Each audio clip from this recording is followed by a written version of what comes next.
Converted man here. All right, let's check it out. Questions about God. How to respond when someone wants proof for God's existence. It's only 4 minutes and 55 seconds, meaning that this video will be like 5 hours. So sit back, relax, and whatever. No, I'm kidding. It's not going to be that long. I'm going to actually put this on high speed probably because a lot of what she says, doesn't matter. Okay, let's listen. Is remember to ask these 2 simple questions and you.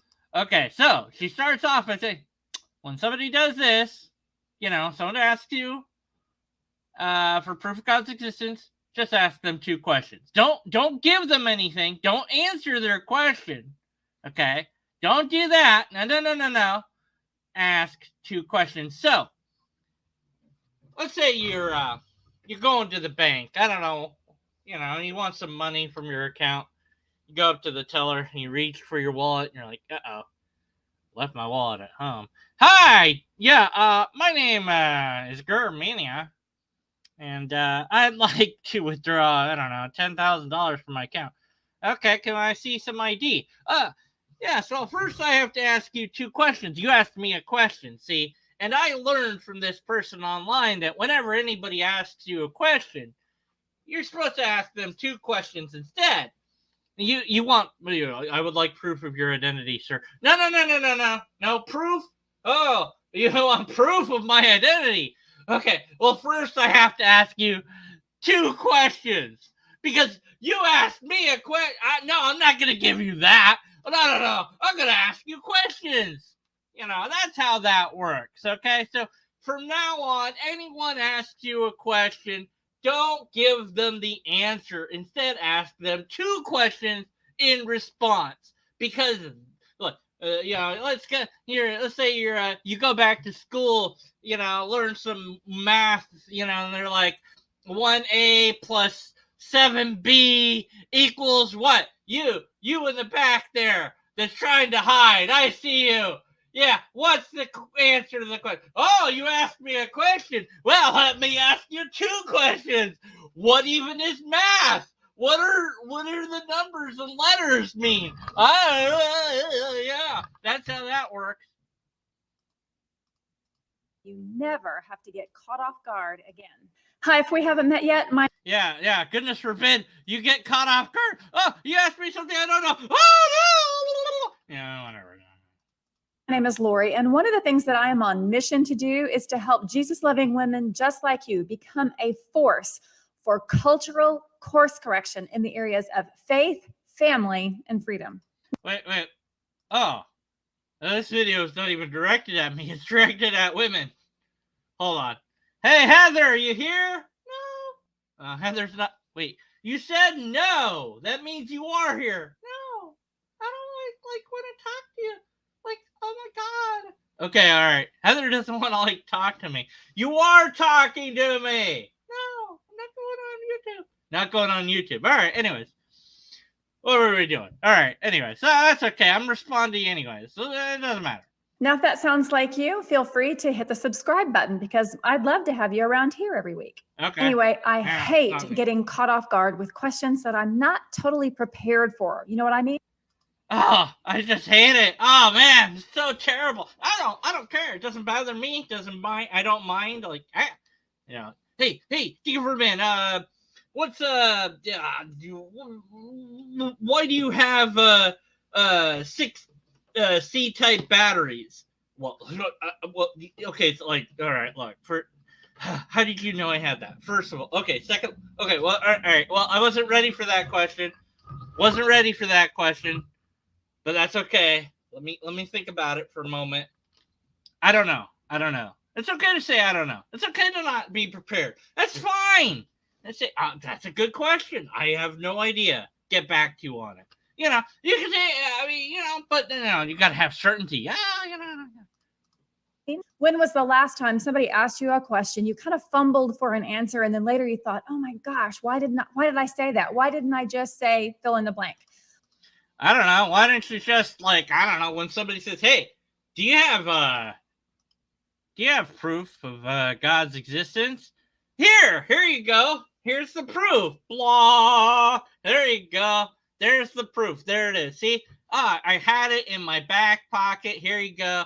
There's the proof. That's fantastic. Thank you so much. Again, going back to the bank analogy, you reach in your pocket, there's my wallet. It was in the other pocket. Oh, look, there's the ID. There's the proof that you were asking for. Here you go. I'll give it to you. Oh, this says Germania. I guess that means you're Germania, sir. Okay, what's your secret code thingy? You got to put that in the thing. Oh, well, you asked me a question. Well, you know what that did? That triggered my trap card. Ask you 2 questions in return. Okay, anyways. Well, that happened to me yesterday. It was an easy question. I totally knew the answer. I just hadn't thought about it in a while. And so I tried to give it some flavor and totally tripped all over my words. Happens all the time with those of us who are Christians. Anytime we are getting asked questions about our faith, because you and I are so comfortable with our faith in Christ, we don't always think about the harder questions from an outsider's or an unbeliever's perspective. So I don't even know if you think about the questions in the first place. Low blow. Okay, no, I mean, but you're not really thinking through this in a way, okay? And the reason I'm saying that is because, like, instead of giving the answer to the person, you're not doing that, and instead you're instructing your followers to ask questions. Hey, what's your name? Oh, well, let me reach in my, I don't know how many pockets I have at this point, other pocket, and my name, there it is.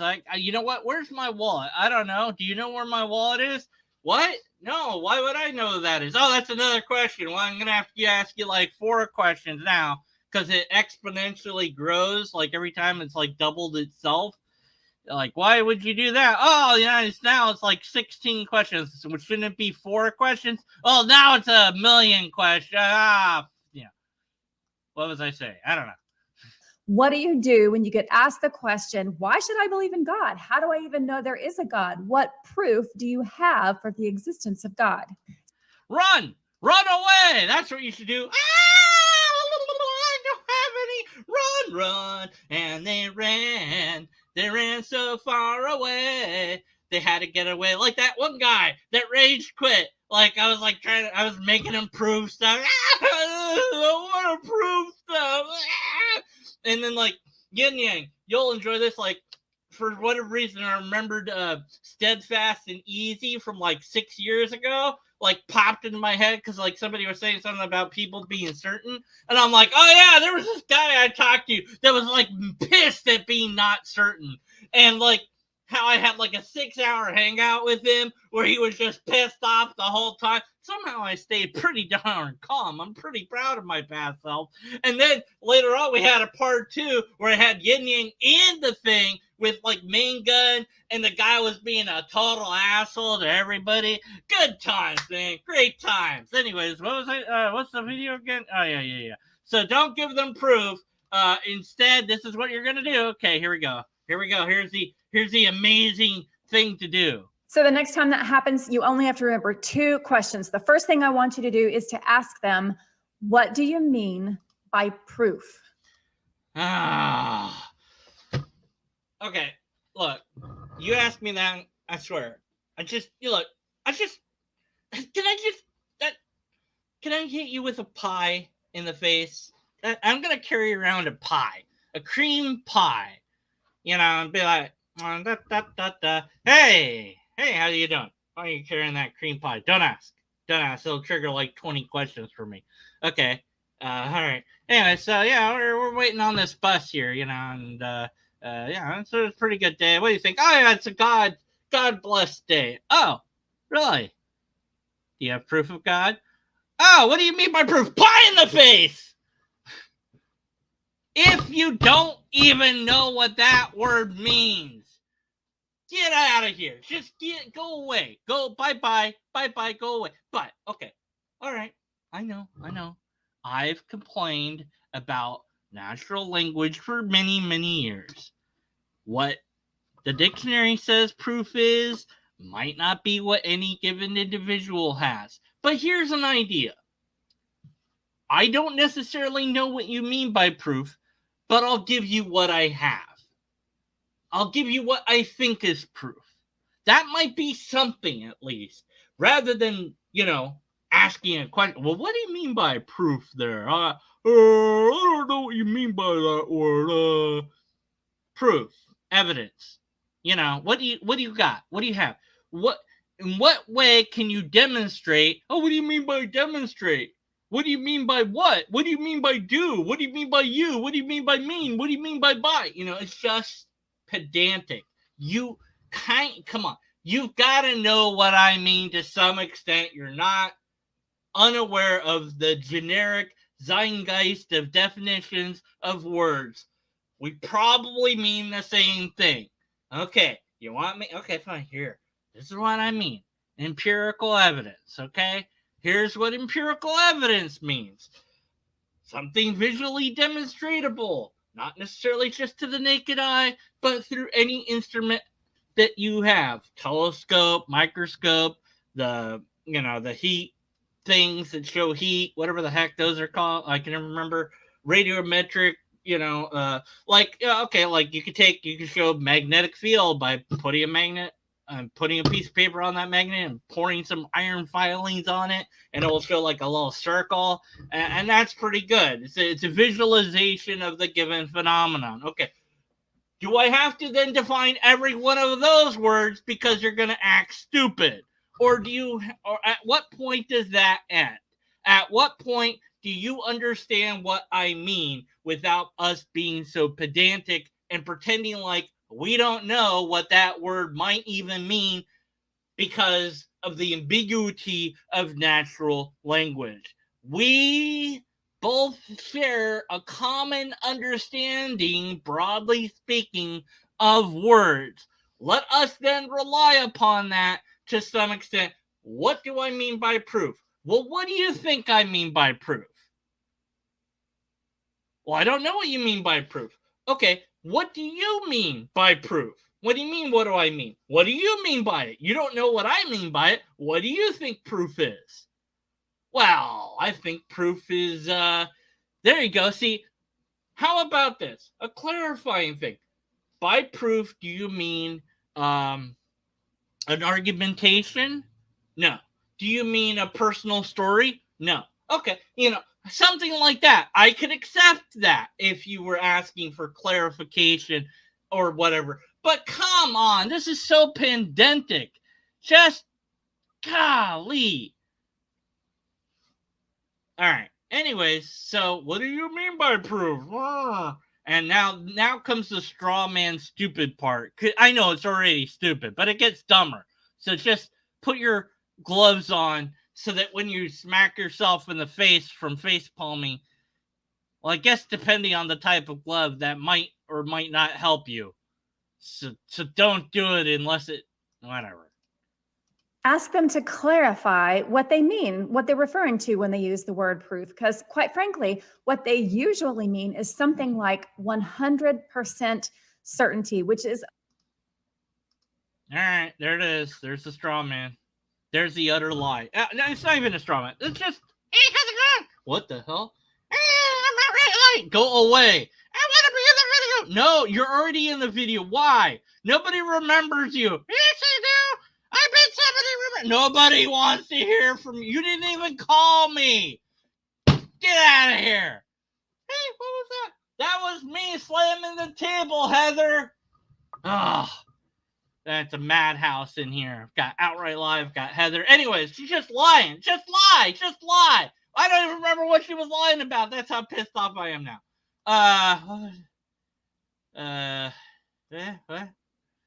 What? What'd you say? They usually mean. Oh, yeah. The 100% proof. Right. No, I did. I forgot. Like, my mind went blank because I was yelling at Outright Lie and Heather and everything. Okay, so yeah. No, nobody means 100. Nobody. No. Nobody means that. No one. Find me one person. Find me my black swan for the one person that means 100% proof. Demonstrate to me with something, anything that you know that one person met 100% true proof. Show me a forum post. Show me an email, a message, a video. Show me something where someone's like, I want 100% proof of God. No, I want whatever you've got. What do you got? You got anything at all? What do you have? What you got? Do you have, like, I don't know, a piece of bread where Jesus is on it, giving me the middle finger that just came out of your toaster? I watched you put in the bread. I made sure before you put in the bread, I unplugged the toaster. I looked at the little heat elements. It's like, okay, they're normal looking heat elements. And I'm watching you, and you then we plug in the toaster. You put the bread in the toaster. It's a normal piece of bread. You put the bread in the toaster. You put the thing down, pops up. Boom! Jesus is on there, flipping me the bird, saying, fuck you, I'm real. And I'm like, oh my God, it's true. It's all true. That would be something. That would be amazing. You don't have toast with Jesus flipping me the bird because you're sitting there, what do you mean by true? And I take the toast and I eat it. Now you don't have the proof because I hate God.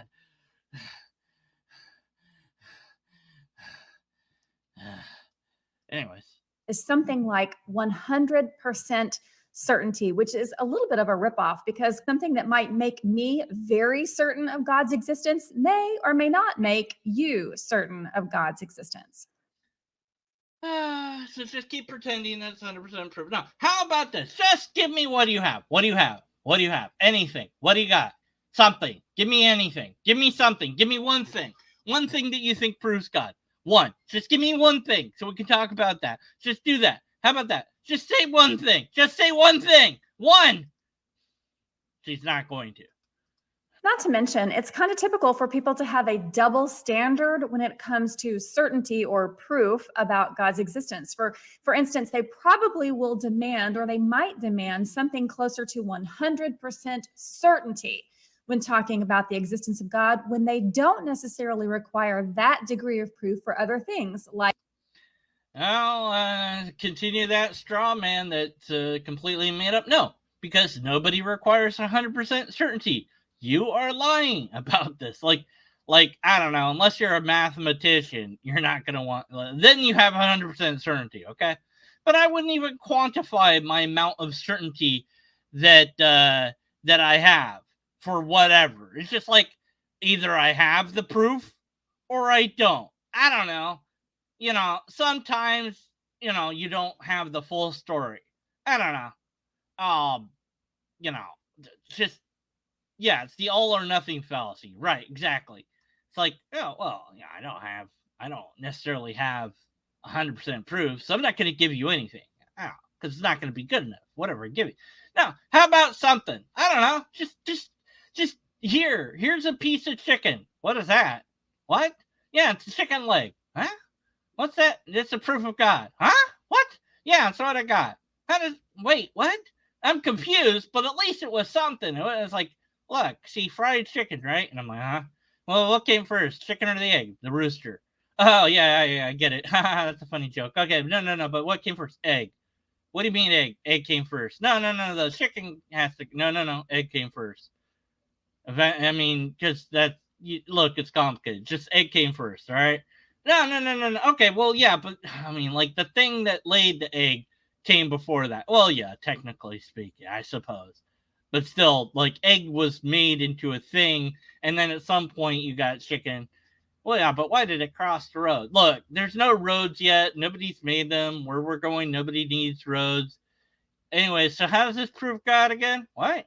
No, I was just giving you a chicken to eat. No, I thought you were giving me proof of God. Well, I'm glad that you asked for proof of God. Have another chicken. Wait, a whole chicken this time? No, it's just a piece of a chicken. How does this prove God? Well, what came first? The God or the chicken? Wait, what? Yeah, then the thing and the... Like the certainty that the new business they're about to start won't fail, or the idea that the person they're going to get married to is the person they should marry, or maybe starting a family, or... All right, fun fact about wanting proof of somebody to marry or whatever. I happen to know Germania has a girlfriend. They're not married, I think. I could be remembering wrong, but I'm just gonna say that it's all true. It doesn't matter because I can do that. Anyways, they've been like together in sin without being married, having sex all and every other day, except during that time because you don't want to do it during the time, because that's gross and some people like it. Look, I'm not gonna kink shame. Anyways, so like they're not married, right? And they've been like, thinking about, getting married because the problem is Germania, he's convinced that she's the one for him. That's the thing. He's 100% convinced. But she is like 99.99% convinced. And then the thing is that 0.1% that's missing is actually not his fault. It's actually because he was circumcised. So donate your foreskin to Germania because he needs that in order to get married. That's a fact. Proven 100%. Can't prove wrong. Thanks for listening. All right, back to the video. It's so stupid. Everything I said was stupid there. Or getting an education or getting in a car or an airplane to travel somewhere. We do all sorts of things every day, all day, without requiring 100% certainty as to the outcome. But suddenly when we start talking about God, we want 100% certainty there. And that's what typically people mean when they talk about proof. No, it's not. Not at all. And okay, let me make the analogy better. Okay, let's go with the car. Sorry, Gur, about the whole marriage thing. I'm pretty sure Gur's cool with it. Gur's fine. He's fine. If he doesn't get married next month, like that would be hilarious. Like he gets married and like his wife's like, well, he got a foreskin from someone. And that's why he married him. Okay, anyway, sorry, I'm going off on tangents. All right, back to the thing. Back to the false analogy. Okay, so, all right, all right. Hey, how's it going? You called the Uber. Here's the Uber.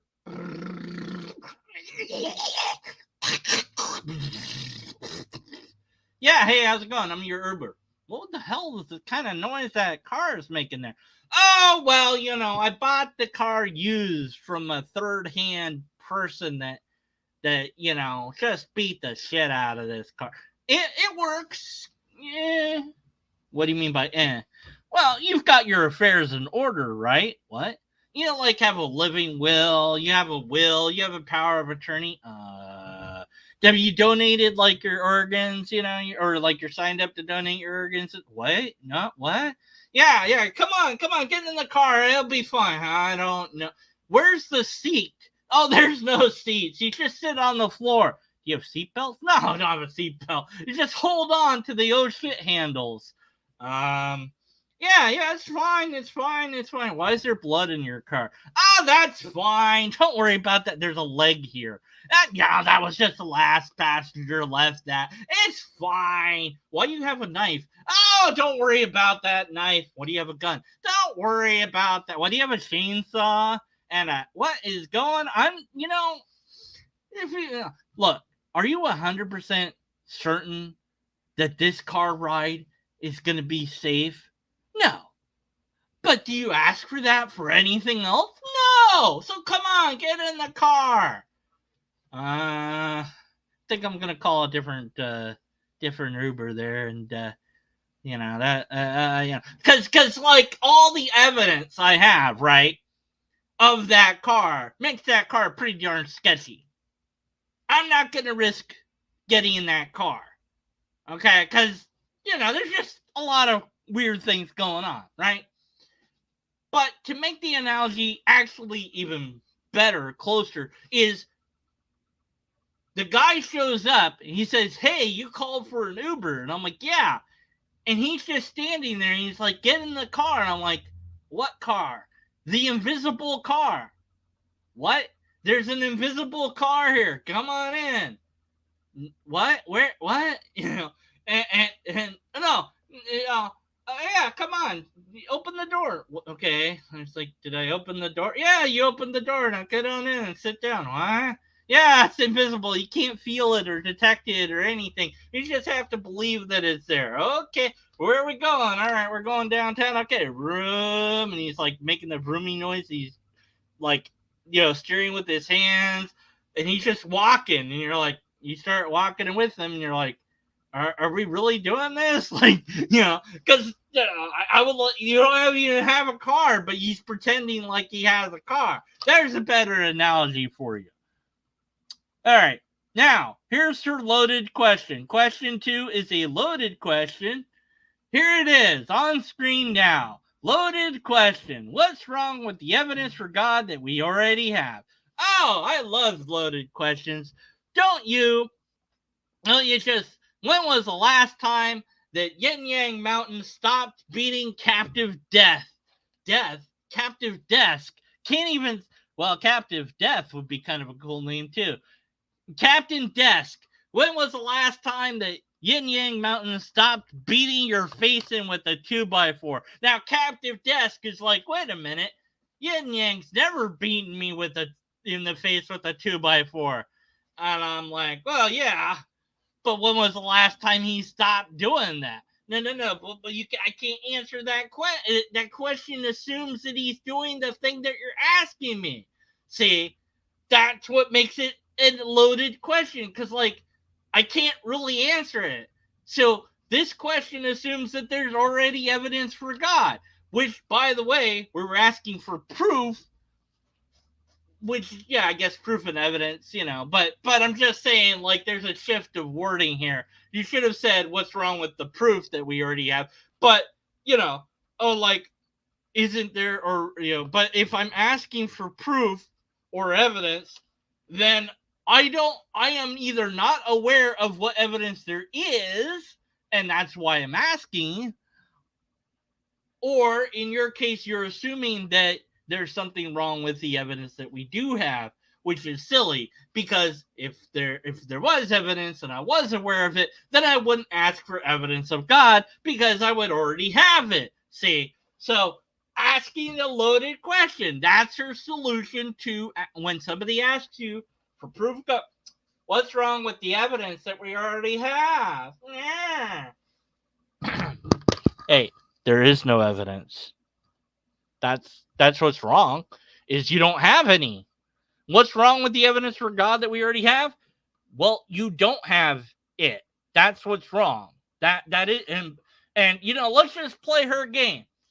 What do you mean by evidence? Oh, we can do that too. Or do you want 100% evidence? No, there's no evidence. That's why I'm asking for evidence, because I'm either not aware of it or you haven't provided it. But your loaded question is loaded.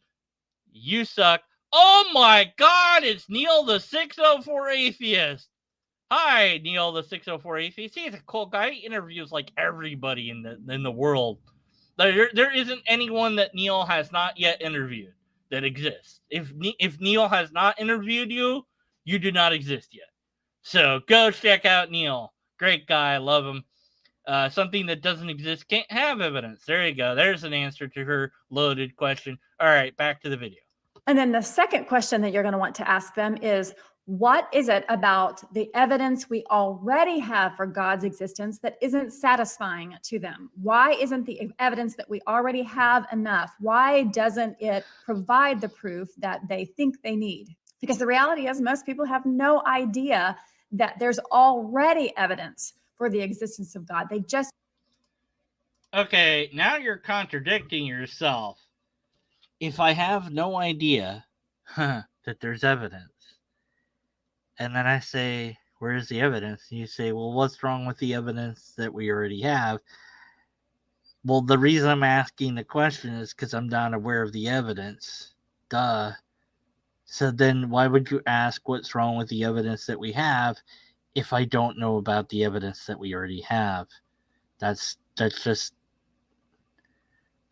Why not just say, here's the evidence that we already have, and then fill in the blank with that, with whatever you think the evidence is. My brain hurts. don't know what it is, or they don't understand it correctly, or no one's ever pointed it out to them. And since they don't know that there's already good evidence, you need to know. You need to be able to rattle off a list of the arguments for God's existence. Danger, danger, warning, red alert, red alert, whoop, whoop, whoop, whoop, meow, meow. Ah, interesting. All right, we're back at the bank again. I just like going to the bank. What can I say? All right, hey, how's it going, teller? Hey, how's it going? Where's Penn Gillette? Anyways, I'd like to withdraw $1 million. All right, give me your ID. Here's my ID. All right, your account says you don't. you have like $5 in your account. Oh, yeah. Well, that's what you look. But I have an argument for that. I have $1 million. What? I have an argument that I have $1 million. No, sir. You would need proof that you have $1 million. No. I have an argument for him. Check out my argument. Either the bank is open or I do not have $1 million. The bank is open. So therefore, I must then do have $1 million because I can't not have it and the bank is open. See, wait, what? I'm pretty sure there's something wrong in the structure of that argument, but it's still not proof, sir. You're going to have to prove that you have $1 million. No. I have another argument. Okay. Can you conceive the biggest number possible? What? Yes, if you can conceive the number that's the biggest number you can think of, and then add 1 to that number, right? Okay, then that number that you can no longer conceive of, but it's still a conception, right? Right. Okay, and it's better that that number exists in reality than it does for pretend, right? I guess. Okay, so that's $1 million, and it's in my account, and you have to give it to me. What? But I can conceive of $1 million and $1. Okay, well then give me that. Well, I mean, but I can conceive of a bigger number. Look, just give me the amount of money that's the biggest amount of money you can conceive of. I don't know, $99 billion. All right, give me that. We don't have $99 billion. I don't think there is $99 billion in the world. Look, doesn't matter. Just give me the highest amount of money because it must exist for real in my account because it can conceivably exist in our minds. You still need proof, sir. All right, look, where do you get your morals from? What? Do you get your morals from money? No. What does the money say on it? What do you mean? The dollar bill. What's it say? In God we trust. Yeah, in God we trust. Now, does God exist? If not, then you can't trust that money. Right? Which means you have to give me as much money as possible. But if God does exist, then that means you can trust the argument that I'm giving you that I have a whole lot of money and you're going to give me that money, right? No, sir, you still need evidence of God. Well, what do you mean by evidence?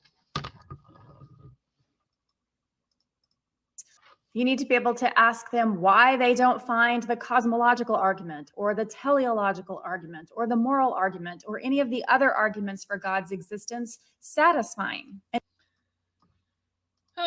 Because they're full of logical fallacies and scientific inaccuracies. There you go. And also, hold on a moment. They're not proof. Hope I didn't blow up anybody's ears. I'm sorry. Arguments are not evidence. With an asterisk about formalized arguments that's too nitty-gritty to really get into. Okay. Informal logic arguments are not evidence. Here's why. It's very simple. It's not complicated. It really isn't. Okay. Either my light's on or off. All right. That's a fair disjunctive syllogism. It's off. then it can't be on. All right. Sure, it was clunky. You know, I think you need to rearrange some things there to make that proper, but fair enough. Now, how do I verify that that's actually true regarding the light? See, I'm looking beyond the axiomatic properties of the argument. A or B, not B, therefore A, or A or B, not A, therefore B, whatever, right? Okay.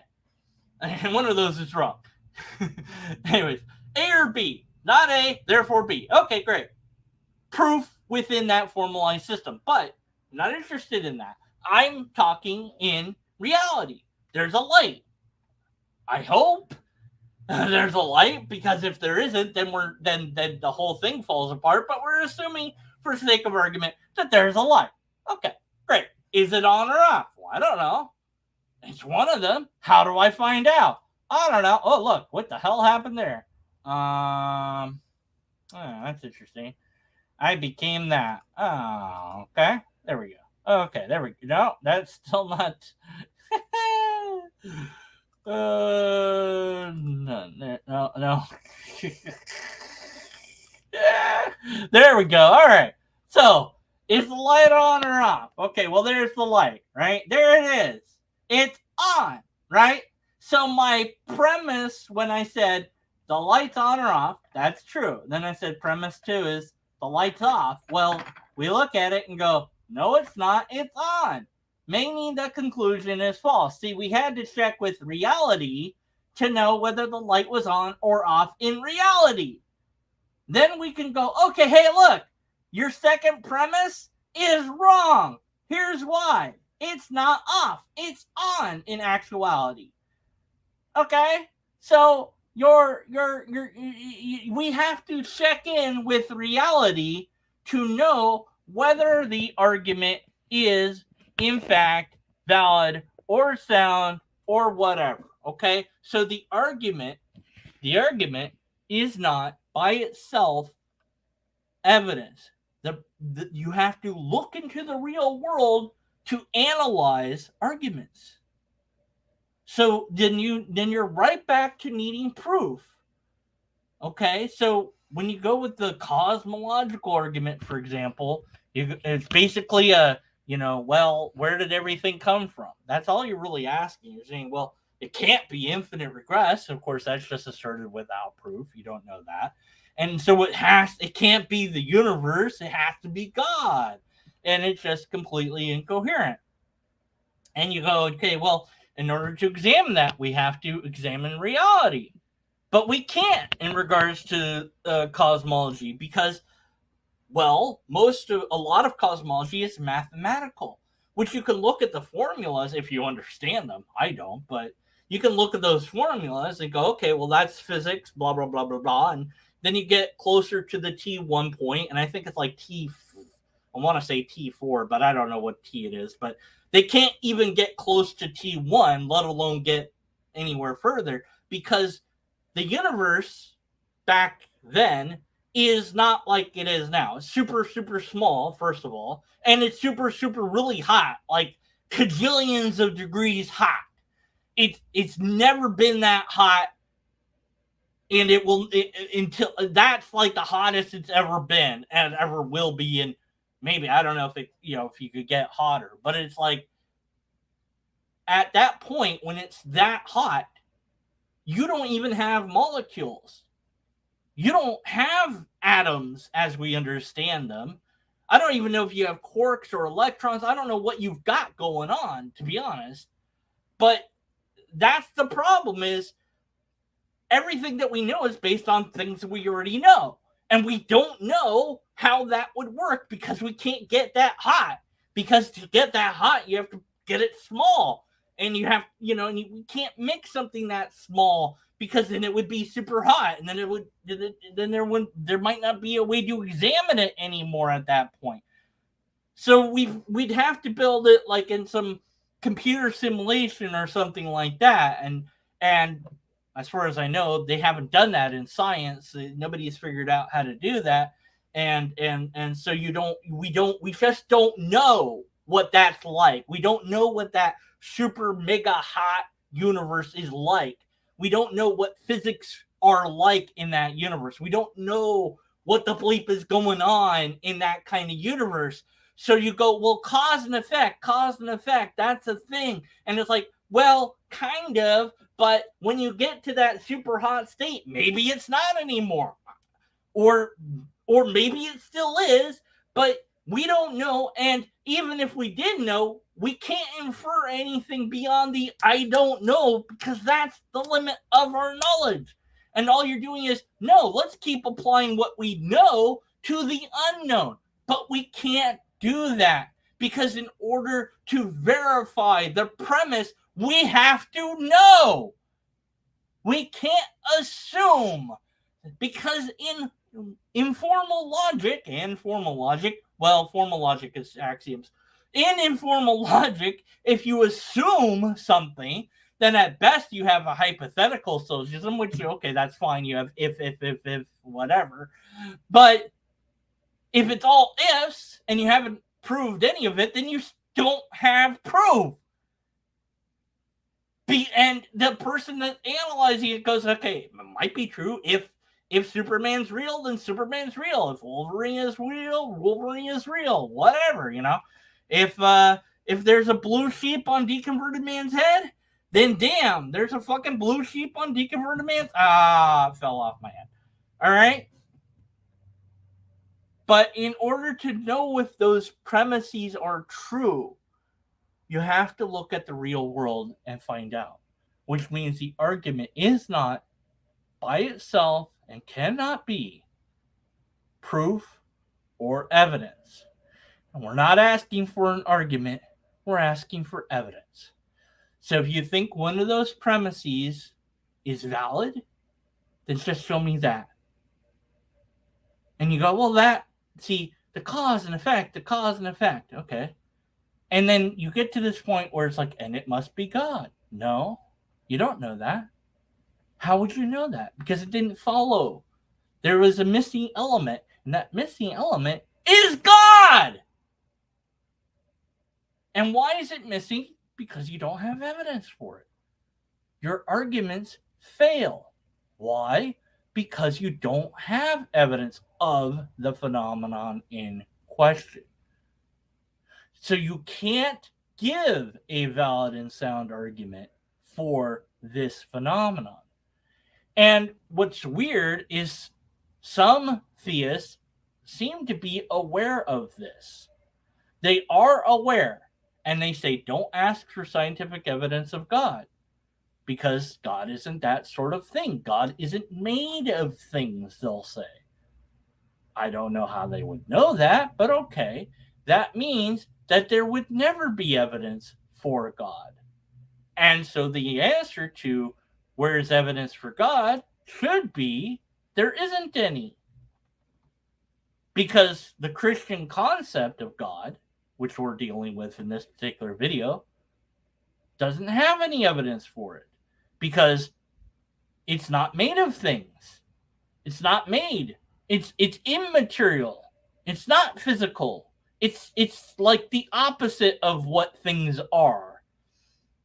How it works is a mystery. It's a mind without a brain. It's a will and consciousness without any body. It has power somehow. How any of that works is beyond who knows. But it just does. And it's always been there, and it will always be there. And it just wants something to exist, and poof, the thing exists. It's magic. So the answer to where's the evidence of God should be there isn't evidence of God. Because if there was, it wouldn't be the Christian God. If you have evidence for God, then it's no longer the Christian evidence. It's no longer the Christian God. It's some other God. Because the Christian concept of God is one that doesn't have evidence. Because it's not a thing. It's not physical. It could only have philosophical ideas that point to it vaguely. And none of those could be formulated into valid and sound arguments because you don't have evidence.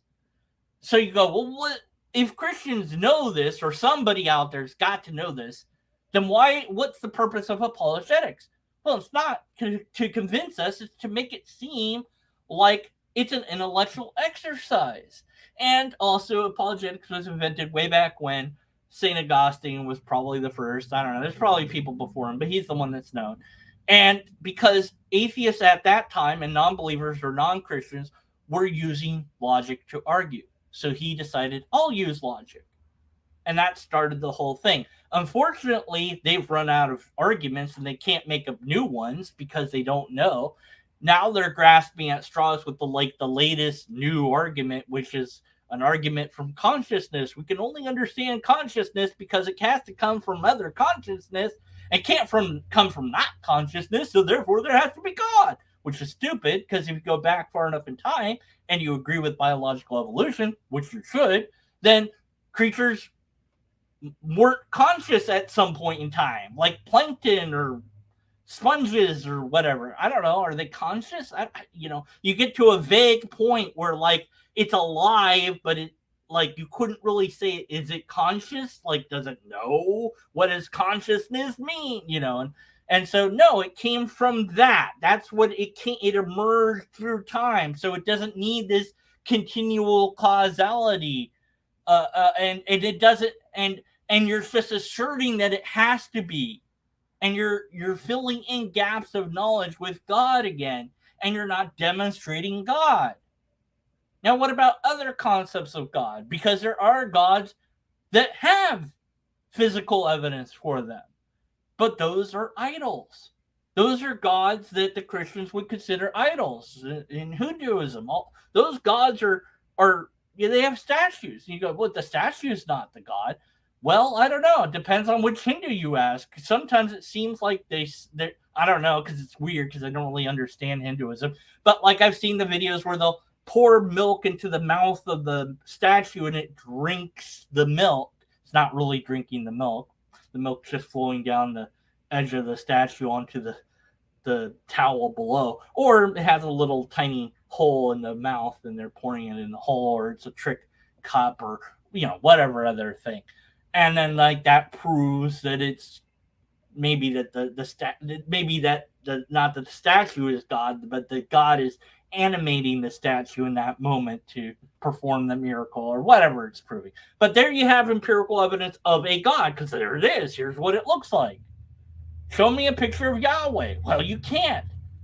You can show me artwork of Yahweh, who always looks like a human and a Caucasian at that.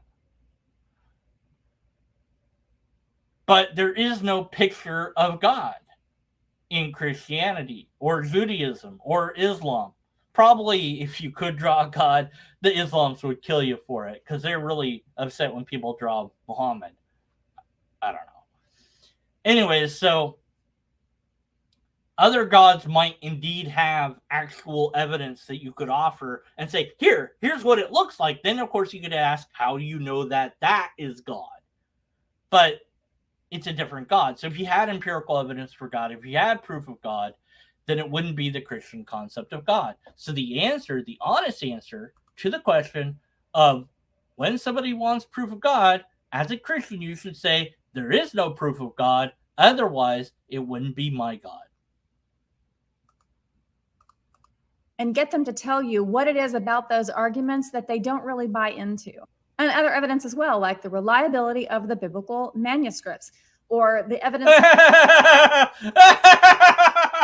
Come on.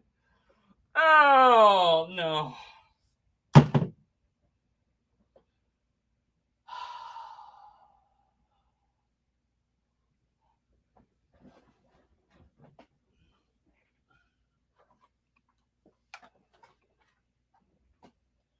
All right.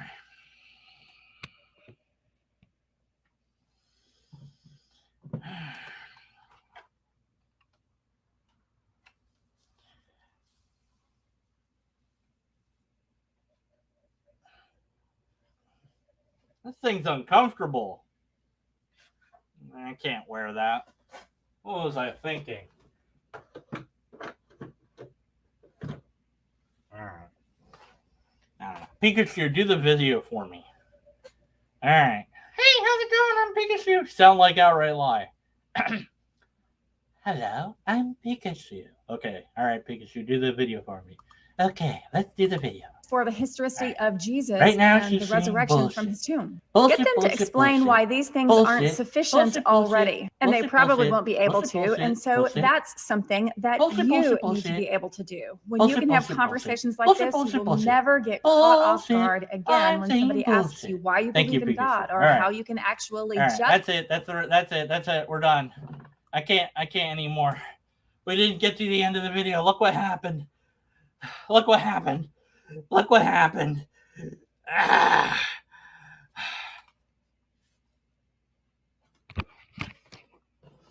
All right. Thanks for watching, everybody. And I know that you hear the microphone. Whatever.